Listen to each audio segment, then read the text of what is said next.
When I was little, my grandma used to keep this wooden music box on her shelf, and every time I would visit her, she'd wind it up. The same melody would play, soft, familiar, and comforting. One day, years later, I found the box. The wood was scratched, the metal gear was a little bit worn. Of course, over time, it does change a little bit. But when I turned the keys, something surprising happened. The tune was the same, yet different. Slower, warmer, and changed by years of use. And that's when it hit me. The music box did not replace the song, it modified it. Just like that old music box, our body carries a tune, our DNA. But the way that tune is played can shift depending on our lifestyle, experiences, and even stress. And that what I just explained to you is the study of epigenetics. How life experiences can change the melody written in our genes without changing the genetic code itself. Hi, my name is Kiana, and my personal project is about epigenetics, the science of how environment and lifestyle can affect how our genes work. I wanted to find out how epigenetics could prevent diseases or maybe even reverse diseases like cancer, diabetes, and mental illnesses, and how it could possibly affect medicine in the future. I want you to imagine this. Imagine there's an identical twin. Realistically thinking, twins would have the same genes, meaning they have the same nature. But what if one twin lives in one household and the other lives in the other household? That means that they would have different nurtures, Although their nature is the same, their nurture is the same, so they might grow up to be different. But here's the big question. What about twins living in the same household? Technically, they would have the same nature as nurture, right? And of course, they won't have the same exact nurture. For example, having different experiences, different teachers, different friends could also affect how they act. But it's just for the sake of this example. But if you would ask anyone who knew these twins personally, for example, even their own mother or father or a close friend of those twins, they would still find a difference between those twins. Whether it's one twin that likes pizza or one twin that likes burgers, they would have different preferences in food, different preferences in music, or stuff like that. In general, you could just find a difference between these twins. But what's the science behind that? And this is where the third factor comes in, which is what I'm going to be explaining in this video, epigenetics. Now, in order for me to explain to you how it actually works inside of our body, I want you to first just think about it and imagine. Each of our cells has about 6 feet of DNA squeezed into a tiny nucleus.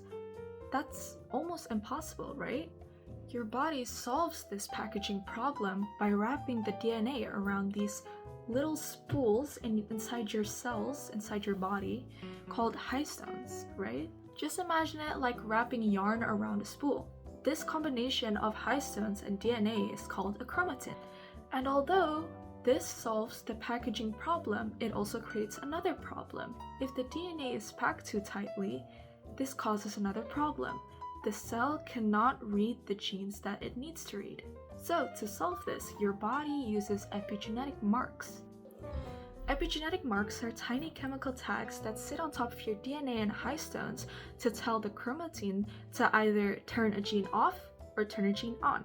And this is how two cells with identical DNA can become totally different types, like a muscle cell or a neuron cell. Epigenetics tells each cell which set of instructions to use to kind of form what they become. And to conclude, epigenetics acts kind of like a switchboard. It tells the cells which genes to use and which not to use. Even though all cells have the same DNA, they kind of grow to have its own unique function through epigenetics. Moving on, where do epigenetic marks come from? A lot of them are added when you're an embryo. As the embryo grows, cells receive signals telling them what to become, and epigenetic marks turn on the right genes for each job. But here's the surprising part. The environment can also affect your epigenetic marks. And I'm not talking about the environment just outside of the cell, inside our body, but I'm talking about the environment that's outside of our body. This includes things like the food your mom ate during her pregnancy, cigarettes and harmful chemicals, the stress she had, even the air she breathed, and etc. These signals can reach the embryo and change which genes that are turned on or off, which can last a lifetime. Because it lasts a lifetime, this also means that it could affect long-term health for the baby. And some of these marks can even pass to future generations, though this is still being studied by humans. Now that we covered where the epigenetic marks come from, what happens after birth? And P.S. epigenetics doesn't stop once you're born. Now, to explain this, I'm going to give you a little bit of a situation, a scenario, to help you understand better. For example, in rats, they have a gene that helps them handle stress better, and at birth, the gene is turned off.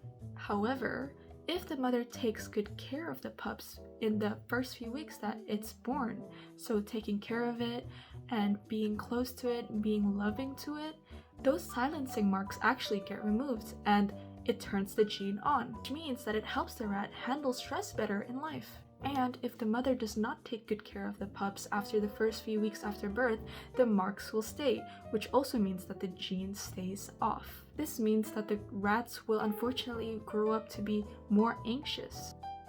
This shows that experiences can actually change gene activity.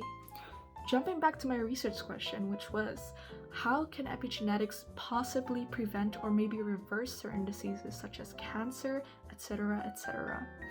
Now, at this point of topic, I hope that you guys have followed up and understand what epigenetic is on a basis level. So, scientists have actually discovered that certain cancers happen partly because epigenetic marks turned off the important genes that are used to protect the body from cancer cells. So, if the epigenetic mark turns a gene off that is used to protect your body, that means that there will be more chance that cancer cells will attack you and more chance that the cancer cells will spread. Scientists have developed drugs that affect epigenetic marks, and some of them can reactivate important protective genes. These medicines don't target specific marks yet, and they work more broadly, but they are already used to treat some cancers. And this is something to be careful with because when you want to make a medicine, you want to make sure that you are removing only the harmful marks and keeping the protective genes on. Taking all of this information that I told you inside of your system, what can we do? Even though we can't change our DNA, we can influence our epigenetics through our lifestyle choices. And that goes as eating healthy foods, avoiding smoking and drugs, and being active and managing your stress better. These habits don't just affect you, but they also affect your future generations, your child, your grandchildren. So, if you ever start questioning yourself during trying to improve yourself, improve your lifestyle, just like, what am I doing this for? Who am I doing this for? Just think of your children, your grandchildren. They will thank you later in life once they learn about epigenetics. We are reaching the end of this video.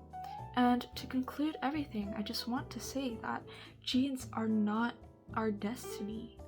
Epigenetics shows that while DNA gives us a starting point, our choices, our environment, and our experiences can help shape who we become. Thank you.